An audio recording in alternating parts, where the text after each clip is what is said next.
If you spent any time on social media lately, I'm guessing you've probably noticed that there are a lot of people talking about raw milk.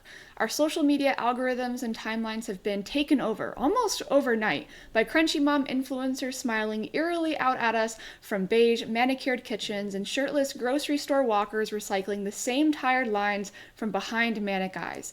Clearly, a lot of people are very invested in selling you a product. So perhaps the marketing ploys, the recited taglines do their job and they make you curious.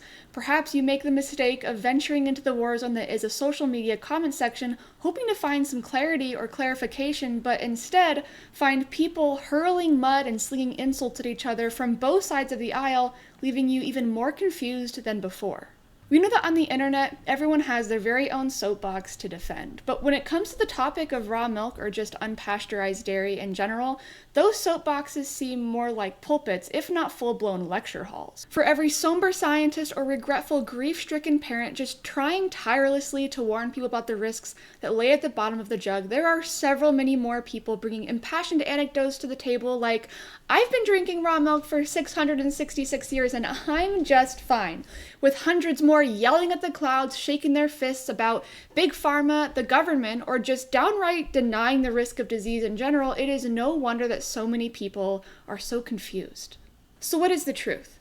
Is there a risk for disease, or has that risk been overblown? If you drink raw milk, are you destined, guaranteed, to suffer and succumb to purulence and pestilence? Or is it a magical medicinal elixir that can rewrite your very genetic code to cure everything from lactose intolerance to asthma? Like most things in the sciences, the answers to these questions are both yes and no. So let's just dive right in, waste no more time, bring some clarity to the chaos so that you are equipped to make a meaningful, informed decision about the foods that you choose or don't choose to eat. We know that science can't be removed from history, so let's go back and start at the beginning of what we know today as pasteurization. Today's incarnation of pasteurization, as the name kind of gives away, was invented by a French scientist, Louis Pasteur, in 1865. But notably, this was intended for the processing of beer and wine and other alcoholic beverages. A scientist who investigated fermentation and the art of brewing alcohol, Louis Pasteur never intended for pasteurization to be used for the processing of milk. It was actually Professor Fjord of Denmark who was the first to adapt the pasteurization process specifically for milk in 1870, but it was German scientist Franz von Sucklet that really was responsible for the widespread pasteurization of milk with the invention of his novel Sucklet apparatus. Following this advent of technology, a German physician, Abraham Jacobi, who is largely considered to be the father of pediatric medicine in America, was so vocal and outspoken in his support for pasteurization that he succeeded in pushing this public health measure into the homes of thousands of parents. But we know that history books are filled with the stories of white men being gifted credit for technology and knowledge that far predates them. So let's be clear. Humans have been using heat to process milk and make it safer to drink for centuries, well before our friends Franz and Louis ever stepped foot in a laboratory.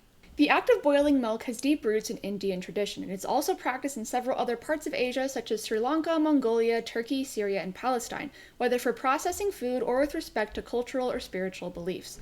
In Japan specifically, the practice of boiling milk dates back to at least the Kyoho era, where a boiled milk product known as hakugoroku was extremely valuable and was even used as medicine in the treatment of the sick. We can also turn to many countries in Africa where dairy is heavily relied on, such as Ethiopia, Sudan, Kenya, and Tanzania, just to name a few, where dairy has been a staple for at least 5,000 years, with a whole plethora of boiled milk products being used to make butter, cheese, and any number of fermented dishes similar to yogurt or kefir. Not to mention there's the practice of baking milk, which is widespread in Eastern Europe, such as Ukraine, Russia, and Belarus, and is even described in historic medical texts as being a palatable way to make milk more digestible and safer to eat. I know, that poor horse put the stick down. Needless to say, heating milk before consumption is a practice that predates the very existence of pasteurization, and of course, it predates Louis Pasteur himself. So how did we get to where we are today, where pasteurization specifically is the standard for milk? Well, to put it quite simply, a lot of people died. Prior to the 1930s, 25% of all foodborne disease outbreaks were caused by milk-borne disease, with 10% of all tuberculosis cases being attributed to milk. In 1891, 24% of infants born in New York City would die before their first birthday, with an overall infant mortality rate for the entire US of about 125 per 1,000 births. It's an understatement to say that most of us can't really visualize what that kind of death looks like. As grim as those numbers already are, it only gets worse when we look at individual institutions that today would earn a reputation for being a public health officer's worst nightmare. New York City orphanages often boasted mortality rates double that of the city average, with 44% of children residing dying in 1897. Totally a side note, a little unrelated perhaps, when a prominent philanthropist, Nathan Strauss, donated the means for milk to be pasteurized to these orphanages, their mortality rates dropped below the city average to 20%. I'm so sure it's unrelated though. But for the skeptics in the audience, let me assure you that these preliminary numbers are only confirmed by further, more direct scientific investigation, with one study out of New York City finding that out of 1,065 infant deaths attributable to diarrhea, 83% of these infants were fed cow milk. However, it's important to note that these relationships weren't unique or isolated to the United States. The milk question, or known in Europe as the milk problem, was a hot topic of discussion as infants on the other side of the ocean were also facing alarming mortality rates, with one study out of England finding that infants who were fed cow milk were 15 times more likely to lose their life than infants that were breastfed by their mothers. In the United States, the milk question culminated in a landmark report published in 1909 by Dr. Milton Rosenau, who used compelling data such as the fact that 500 separate milk-borne disease outbreaks occurred between 1880 and 1907 to argue that next to water purification, pasteurization is the most important single preventive measure in the field of sanitation. Following this report, the first laws in the United States mandating pasteurization were introduced, with New York and Chicago paving the way for the nation in the early 1900s. However, it wasn't until some decades had passed where the practice of pasteurization for milk became more widespread and became more accepted. So where milk-borne disease once accounted for 25% of all foodborne disease outbreaks, today that number is just around 1%. This is where a lot of the debate surrounding raw milk starts to get spirited and impassioned, to put it mildly. Many proponents are quick to insist that these numbers don't apply to modern production, as we have better control over the milking process, or conversely, they argue that pasteurization was only necessary because of swill milk and other unclean farming practices before the advent of germ theory, epidemiology, and modern technology. But to be honest, when we consult both science and history, we can see that this is an egregious oversimplification. Today, raw milk is consumed by about 3% of the United States population, yet it accounts for 96% of all disease outbreaks caused by dairy products. This dissonance means that unpasteurized dairy products cause 840 times more illnesses, 45 times more hospitalizations than pasteurized dairy products. Even among farms that implement control plans, such as HACCP plans for the production of raw milk, regular disease outbreaks still occur.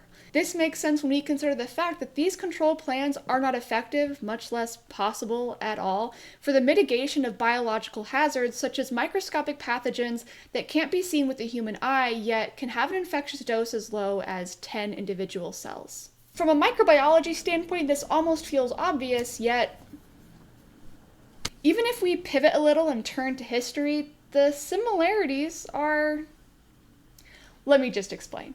In 1893, Dr. Henry Coit, a pediatrician whose own son passed away from drinking unpasteurized dairy, maintained, rather stubbornly, that raw milk could be safely procured if one simply adhered to strict hygiene protocols. In light of this, he established a certification program for producing pure milk, as he put it, which included doctors, veterinarians, and the equivalent of public health officers being on site at all times. These protocols were so incredibly strict that not only did the retail price of milk more than double, it was incredibly difficult for dairies to maintain these certification programs because of how strict and expensive the protocols were to follow. Nevertheless, these certified dairies did indeed see outbreaks of milk-borne disease, including the dairy established and overseen by Dr. Henry Coit himself, with the herd being overtaken by tuberculosis. It's almost like when we are procuring a raw product from an animal, we are inherently introducing the risk of bacterial transmission from that animal because bacteria are being spread by the animal through the air and various other things like droplets that we can't see because we can't see bacteria with our eyes because they're really small and these things aren't actually microscopes however many decades later, and microbiologists are still having to hold the hand of the general public and walk them through the basics of germ theory. Amazing! Duh, Morticia! That's why I get my raw milk from healthy cows, from a farmer that I trust, at a farm that I can visit. Then I don't have to worry about tuberculosis and all that other stuff. This might give us warm, fuzzy feelings inside, but it also totally ignores the rather obvious fact that the microbiome of a cow is completely different than the microbiome of a human. A healthy cow can be kept in clean, sanitary conditions, get lots of sunlight, eat lots of grass, frolic and play, and yet still transmit disease, even in the absence of testing positive for disease, even in the absence of showing symptoms of disease, because a cow doesn't have to be sick to get you sick. Many human pathogens such as hemorrhagic E. coli, salmonella, campylobacter, and subspecies of staph, strep, and clostridium are normal constituents of a healthy cow's microbiome, but they are human pathogens, meaning the cow doesn't have to be sick to pass those bacteria to you and get you sick. This makes sense with even very basic rudimentary knowledge of microbiology. Even the human microbiome has human pathogens within it that are a part of our normal healthy microbiome, yet in the right circumstances can cause devastating, if not fatal, disease. Even microbes that aren't true human pathogens, such as bovine leukemia virus, can be spread from healthy asymptomatic cows to you and can increase your risk for chronic disease, even in the absence of acute infectious disease. Here's that stick again. There are a lot of risks when it comes to consuming unpasteurized dairy. It's not just the risk of acute infectious disease from more than a dozen different pathogens, whether bacteria, viruses, or parasites. There's also the risk of chronic disease, such as cancer from BLV or salmonella. There's the risk of lifelong kidney damage from hemorrhagic E. coli. There are people like Mary Tardif who end up in hospital beds, hooked up to ventilators, paralyzed, because of an autoimmune condition triggered by the minor bacterial infection that they sustained after drinking raw milk. There's the fact that raw milk is an inherent reservoir of antibiotic resistance genes, and these genes can transfer to the bacteria in your microbiome irrespective of whether or not this cow has ever received or been exposed to antibiotics. That puts you at risk. A lot. Not to mention, we have new data that suggests that the microRNA, not mRNA, in cow milk that is transferred into your body doesn't just have the ability to trigger inflammatory pathways, doesn't just have the ability to interact with our genes. We have data that suggests it can interfere with our genetic expression. Is this thing? That's alarming. But what about all of these benefits that people are constantly talking about? Like, surely if people are willing to risk these awful infectious diseases, autoimmune disease, paralysis, cancer, if not damaging those funky little beans that clean our blood, there must be some benefits, right? Right? When it comes to the discussions about raw milk, there is a laundry list of purported benefits that constantly get thrown around. Anything and everything from it has more vitamins and nutrients, to it has probiotic gut bacteria, to the bolder claims that it can cure lactose intolerance, allergies, or asthma. So is any of that true?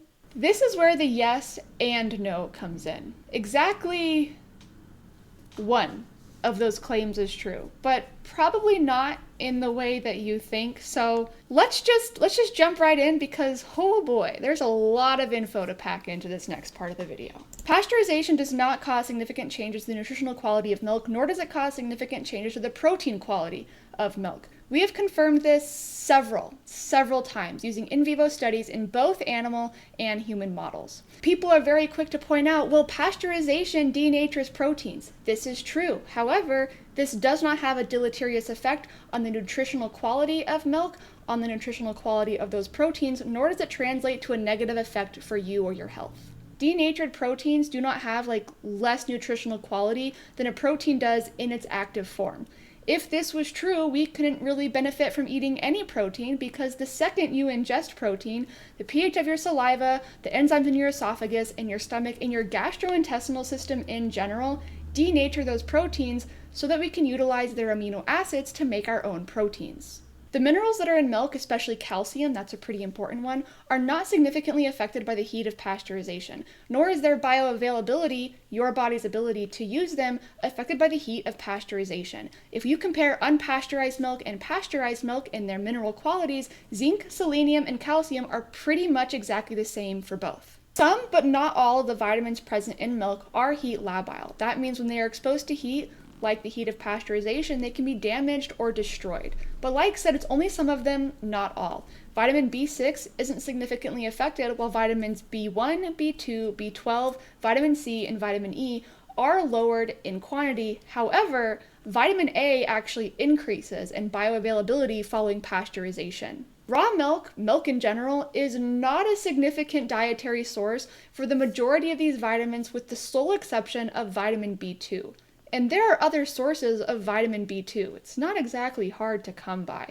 While it might sound compelling that, oh my gosh, pasteurized milk has less vitamin C, the amount of vitamin C that is removed from that milk is insignificant, to put it generously, in comparison to eating an orange or a handful of kiwi or strawberries or bell pepper. You can get vitamin C and other vitamins in raw milk from any number of dietary sources. Deep breath, how are we all doing? Cool, let's keep going. One of the more popular claims regarding raw milk is that it has beneficial or probiotic bacteria. This claim rather quickly falls apart once you have basic knowledge of what probiotic actually means. First and foremost, right at the tippy top, for a bacteria strain to be identified, classified as probiotic, it has to be human in origin. This makes sense, right? If a bacteria is going to confer a health effect, a benefit for us, it needs to have a place within the human microbiome. We can't just ingest random bacteria and qualify that as probiotic because they're in a food that we happen to be eating. For one example, this is why we culture yogurt using strains of bacteria that are human in origin. Just one example. Additionally, microorganisms have to be considered non-pathogenic to be classified as probiotic, which kind of makes sense, right? E. coli, Salmonella, Listeria, and Campylobacter in raw milk aren't probiotic because they're pathogenic. It is true that lactobacillus is found in raw milk and that it's often touted as being probiotic. However, lactobacillus, for one, isn't present in as high numbers as we've been led to believe, nor is it present in sufficient numbers to confer a probiotic effect. On top of that, lactobacillus is very quickly outcompeted by pathogenic genera of bacteria such as the Pseudomonads and Streptococcus. When it comes to probiotic bacteria, the dose is what confers an effect. We have to take the colony-forming units, the amount of bacteria present, into consideration. Lactobacillus in raw milk is found on average between a few hundred to a few thousand colony-forming units per milliliter. If that sounds like a lot, let's consider how kefir, a cultured yogurt drink, has anywhere from 7 to 10 million colony-forming units per milliliter. A much more significant dose when we're talking about a probiotic effect. There is also the obvious fact that we have to revisit, I know, that poor horse, put the stick down, that humans and cows are two very, very different animals. In humans, Bifidobacterium is a probiotic genus of bacteria that we do indeed find in human milk. However, Bifidobacterium in cows only lives in the gut. So if we're finding Bifidobacterium in a cow's milk product, how do you think the Bifidobacterium got there? Good job!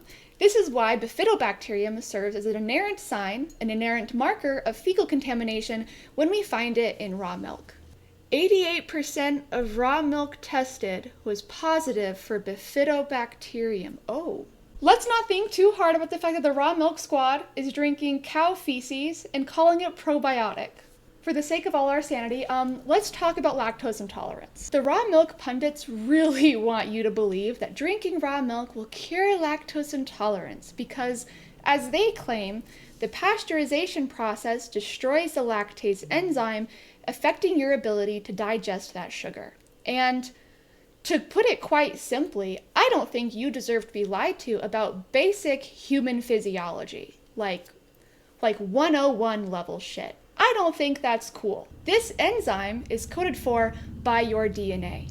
It is not found in the animal's milk at all. Ever. Unless a human put it there. So these people are doing one of two things.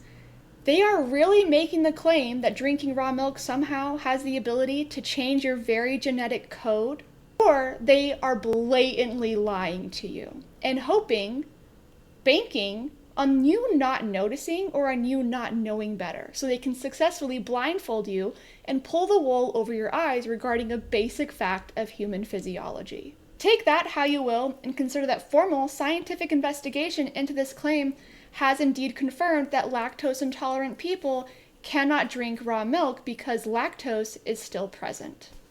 But since we're already on the subject of these people lying to you, spitting in your face and just hoping you don't notice, let's talk about one of the most egregious claims of all, the idea that raw milk cures or prevents asthma and allergies. Now, for clarity's sake, there are a few different studies that investigate this claim of allergies and asthma in regard to raw milk. We're just going to focus on one for the sake of time. However, this paper is one that gets misquoted, mischaracterized the most, and other papers have used the same study design and come to the same conclusion. The pundits, the proponents of raw milk who try to market this product to other people, whether it's websites, blogs, or just individual influencers, they quote this study as proof that drinking raw milk prevents the development of asthma and allergies in children. One problem: this study, the Parsifal study, doesn't use raw milk as a variable. They're using farm milk as a variable, milk that was procured on a farm. Maybe you're wondering why I'm making that distinction. That's because at least 50% of the time in this study, the parents were boiling the milk before giving it to their children. Yeah, I'll let that marinate for you.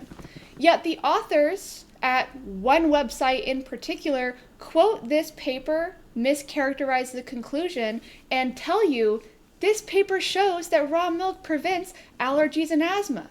They don't tell you that at least half of the families were boiling the milk. They don't tell you that the authors themselves say they couldn't verify how many of the families were boiling or at home pasteurizing the milk.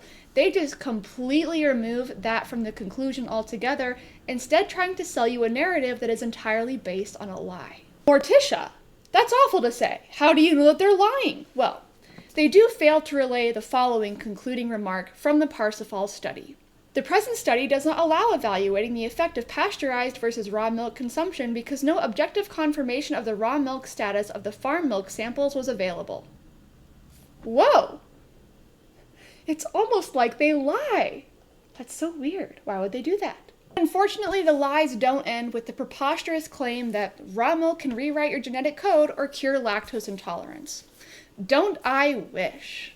This topic has so much misinformation circulating that the term Gish Gallop feels like the only appropriate way to describe it. If you clarify to someone that no, raw milk does not possess the magical ability to rewrite your very genetic code to cure lactose intolerance, someone else pops up with no, actually, raw milk cures asthma and allergies. If you discredit that, 3 more ugly heads pop up rearing lies about actually, it has antibacterial enzymes, so it can't get you sick, which stands in stark contrast to the sheer amount of disease outbreaks caused by drinking raw milk. Don't bring up the disease outbreaks, though, because more people will start to talk about how raw milk can totally be procured in hygienic, clean circumstances. Just to contradict that with, there's probiotic bacteria in it. Is there bacteria in the milk or not? Because it can't be both, you have to pick one. No, just, it has lactoferrin and antibodies, so like, it's really good for you.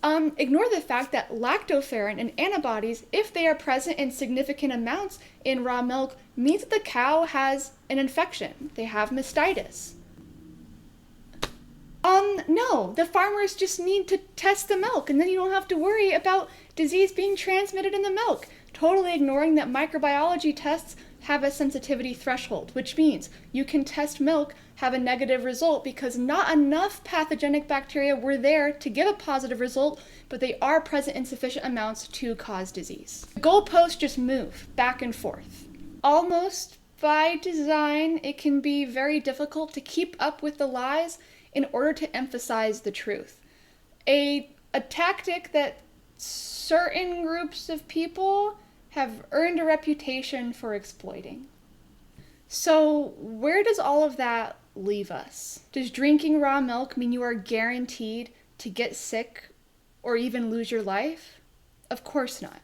The same way that driving without a seatbelt or with a busted airbag doesn't guarantee you're going to lose your legs or your life in a catastrophic motor vehicle accident. But the absence of a guaranteed loss of health or loss of life doesn't mean that it is beneficial, that it is good for you, or more importantly, that it is without risk. Despite people being huge fans of polarized narratives, there are indeed shades of gray present between the black and white extremes.